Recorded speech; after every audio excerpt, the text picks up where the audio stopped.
یہ صدائے حریت جموں کشمیر ہے۔ خصوصی اپڈیٹ کے ساتھ اپنے سلام۔ جموں کشمیر کے طول و عرض میں قابض بھارتی فوجیوں کی طرف سے محاصروں اور تلاشیوں کی کارروائیاں جاری ہیں۔ قابض فوج نے سری نگر، شوپیاں، پلوامہ، بڑگام، گاندربل اور بانڈی پورہ اضلاع کے مختلف علاقوں میں ظالمانہ کارروائیاں انجام دی۔ قابض فوج نے راولپورہ، شوپیاں کا بھی ایک بار پھر محاصرہ کر کے تلاشیاں شروع کر دی، جہاں ایک روز پہلے ہی 3 روزہ آپریشن ختم کیا گیا تھا، جس میں 2 نوجوانوں کو شہید اور متعدد لوگوں کو زخمی کرنے کے علاوہ 8 مکانات خاکستر کر دیے گئے تھے۔ دریاسنا سری نگر کے سادہ قدر علاقے میں بھارتی فورسز کی ایک گاڑی نے ایک نوعمر لڑکے کو ٹکر مار کر شدید زخمی کر دیا۔ لڑکے کو تشویشناک حالت میں صدر ہسپتال میں داخل کرا لیا گیا۔ Jammu Kashmir mass movement, young means league اور دیگر حریت جماعتوں نے شوپیاں میں بھارتی فوج کی خون آشام کارروائی کی مذمت کرتے ہوئے کہا ہے کہ مودی سرکار ہندوتوا کے ایجنڈے کی تکمیل کے لیے بدترین ریاستی دہشت گردی کو ایک ہتھیار کے طور پر استعمال کر رہی ہے۔ تاہم بھارت کے ان تمام طرح ہتھ کنڈوں کے باوجود کشمیری اپنی جدوجہد جاری رکھیں گے۔ متحدہ مجلس علماء نے ہندو انتہا پسندوں کے پالتو وسیم رضوی کی طرف سے بھارتی سپریم کورٹ سے قرآن مجید میں تخفیف کی درخواست کو دنیا کے کروڑوں مسلمانوں کے مذہبی جذبات کو مجروح کرنے اور مسئلے کی تشدد بھڑکانے کی ایک منصوبہ بند سازش قرار دیا۔ میر وائز عمر فاروق کی ہدایت پر اور سینئر حریت رہنما آغا سید حسن الموسوی الصفی کی صدارت میں شریعت آباد بڑگام میں مجلس کے منعقدہ اجلاس میں قرارداد کے ذریعے ملعون وسیم رضوی کی درخواست کو منظور کرنے کے بجائے اسے سزا دینے اور میر وائز سمیت تمام کشمیری نظر بندوں کو رہا کرنے کا مطالبہ کیا گیا۔ اپڈیٹ ختم ہوا۔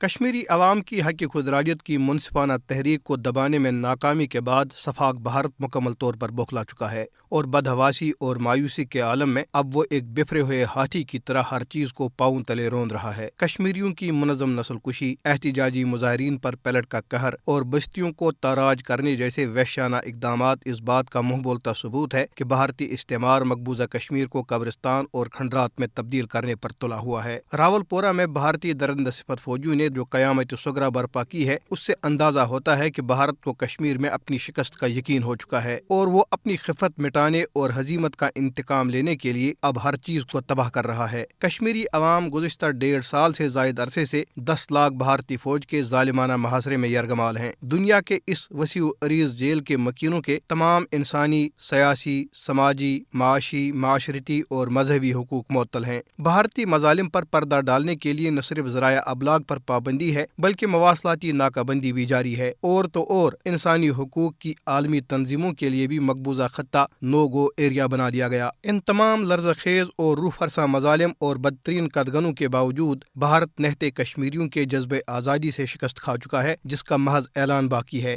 آج بھارت نے اپنی 10 لاکھ فورسز کے بلبوتے پر کشمیریوں کو جکڑ رکھا ہے، لیکن اگر بھارت اپنی پوری فوج بھی کشمیر میں جھونک دے تب بھی شکست، ذلت اور رسوائی اس کا مقدر ہے۔